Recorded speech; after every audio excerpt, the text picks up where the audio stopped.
Job news and educational একাডেমিতে তোমাদের প্রত্যেকেই স্বাগতম জানাই। আপার প্রাইমারি 2025কে লক্ষ্য রেখে আজকের Indian polity class number 7।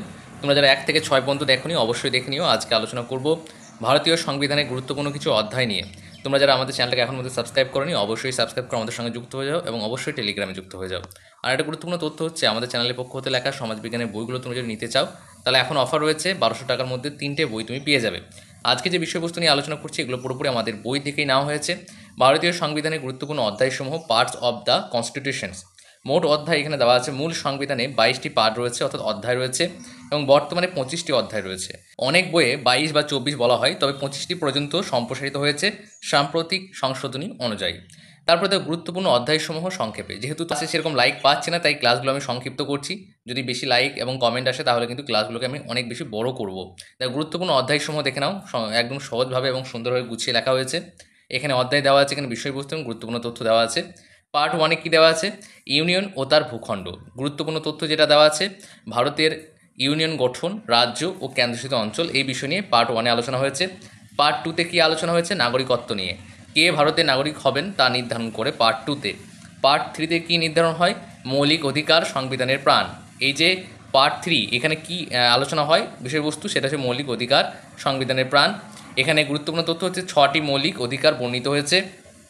Part 4-এ কী আছে? নির্দেশমূলক নীতি রয়েছে, ডিপিএসপি রয়েছে, নীতিগত নির্দেশনা সরকারের জন্য। তার IV-A-তে কী আছে, মানে 4-এর A-তে কী আছে? মৌলিক কর্তব্য আছে, যেটা ফান্ডামেন্টাল ডিউটিস। 42তম সংশোধনী 1976 সালে সংযোজন হয়েছে, আর্টিকেল 51A। তাহলে দুর্দান্তভাবে সাজিয়ে দেওয়া হয়েছে, কোনো বইয়ে তুমি পাবে না, আমাদের বইয়ে পাবে একমাত্র। তারপরে পার্ট 5-এ কী আছে? ইউনিয়ন সরকার নিয়ে আলোচনা হয়েছে, রাষ্ট্রপতি, উপরাষ্ট্রপতি, সংসদ, প্রধানমন্ত্রীর দায়িত্ব। এবার এগুলো এক একটা কিন্তু টপিক, এগুলো প্রত্যেকটা তোমাকে এবার চ্যাপ্টার ওয়াইজ পড়তে হবে। এই সমস্ত বিষয়বস্তুগুলো আমাদের বই থেকে করানো হচ্ছে। বইটি তোমাদেরকে আমি একবার দেখিয়ে দিই। ইন্ডিয়ান পলিটি এই বই থেকে করানো হচ্ছে। বইগুলো তুমি যদি সিঙ্গেল পারচেস করো তাহলে 450 টাকা করে পড়বে, হার্ড কপি বাড়িতে পেয়ে যাবে।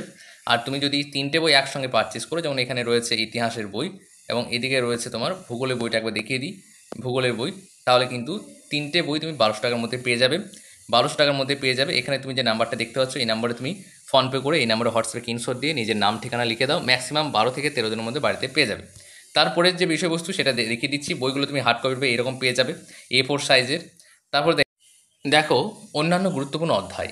এখানে যেটা রয়েছে অধ্যায় রয়েছে, বিষয়বস্তু রয়েছে, যে পার্ট 6-এ রাজ্য সরকার, পার্ট 7-এ বাতিল হয়েছে সপ্তম সংশোধনী দ্বারা, পার্ট 8-এ কেন্দ্রশাসিত অঞ্চল, পার্ট 9-এ পঞ্চায়েত, এগুলো সব উল্লেখ রয়েছে। খুব ইম্পর্টেন্ট, 4টে অপশন দিয়ে দেবে, সঠিক উত্তরটি তোমাকে নির্বাচন করতে হবে যে কোন অধ্যায়ের মধ্যে রয়েছে এই বিষয়বস্তুগুলো। প্রত্যেকটা বিষয় খুব ইম্পর্টেন্ট। পলিটি পড়তে গেলে তোমাকে ভালো মুখস্থবিদ্যা রাখতে হবে, প্লাস বুঝতে হবে। যদি কোনো জায়গায় বুঝতে না পারো কমেন্ট করে জানাও। তারপরে কিছু উল্লেখযোগ্য সংবিধান সংশোধনী রয়েছে, এটা খুবই ইম্পর্টেন্ট, পরীক্ষায় বারে বারে দেয়। যে 42তম সংবিধান সংশোধনী কত সালে হয়েছিল? 1976 সালে। কী যুক্ত হয়েছিল? মৌলিক কর্তব্য। এখানে পার্ট যেটা দেওয়া আছে IV-A দেওয়া আছে। 73তমতে 1992 পঞ্চায়েত ব্যবস্থা। 74তমতে 1992 পৌরসভা ব্যবস্থা। খুব ইম্পর্টেন্ট, ভেরি ভেরি ইম্পর্টেন্ট, মনে রাখবে। তারপরে দেখো নিয়োগ। প্রতিটি কেন্দ্রশাসিত অঞ্চলের জন্য রাষ্ট্রপতি একজন লেফটেন্যান্ট গভর্নর বা প্রশাসক নিয়োগ করেন। অতিরিক্ত যে গুরুত্বপূর্ণ তথ্যগুলো দেওয়া আছে দেখে নাও। 69তম সংবিধান সংশোধনী 1991, দিল্লিকে জাতীয় রাজধানী অঞ্চল NCT হিসেবে ঘোষণা করা হয়েছে। তারপর 370 নম্বর অনুচ্ছেদ বাতিল হয়েছে 2019 সালে। জম্মু ও কাশ্মীর রাজ্য বিভক্ত হয়ে দুটি কেন্দ্রশাসিত অঞ্চলে পরিণত হয়, জম্মু ও কাশ্মীর এবং লাদাখ।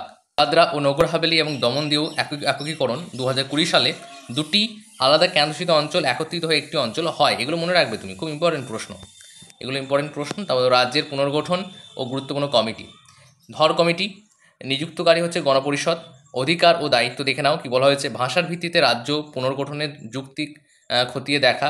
মুখ্য মতামত হচ্ছে ভাষার ভিত্তিতে রাজ্য গঠন না করার পক্ষে মত দেয়। হ্যাঁ, অর্থাৎ ধর কমিটি কী কী করে সেটা এখানে বলা হয়েছে 1947-এ।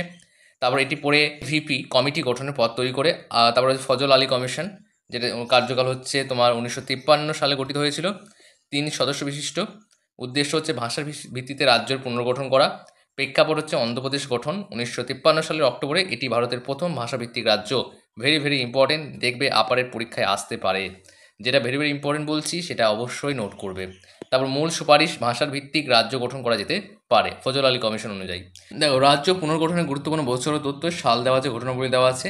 1953 ভাষাভিত্তিক প্রথম রাজ্য অন্ধ্রপ্রদেশে গঠিত হয়।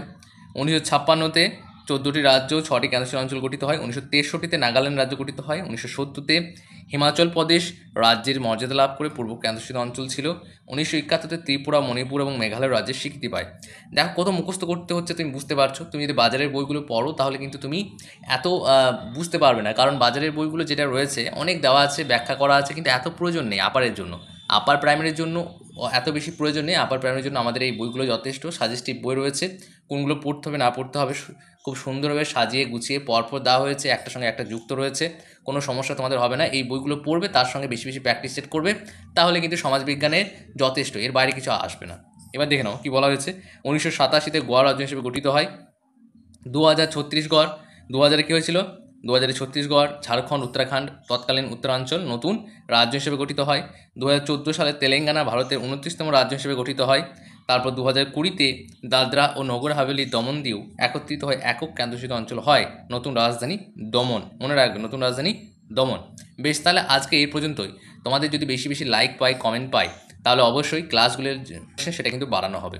আর তোমরা যদি এই 3টে বই পারচেস করতে চাও তাহলে এখন থেকে পারচেস করো। হার্ড কপির উপরে এরকম বই তোমরা বাড়িতে পেয়ে যাবে।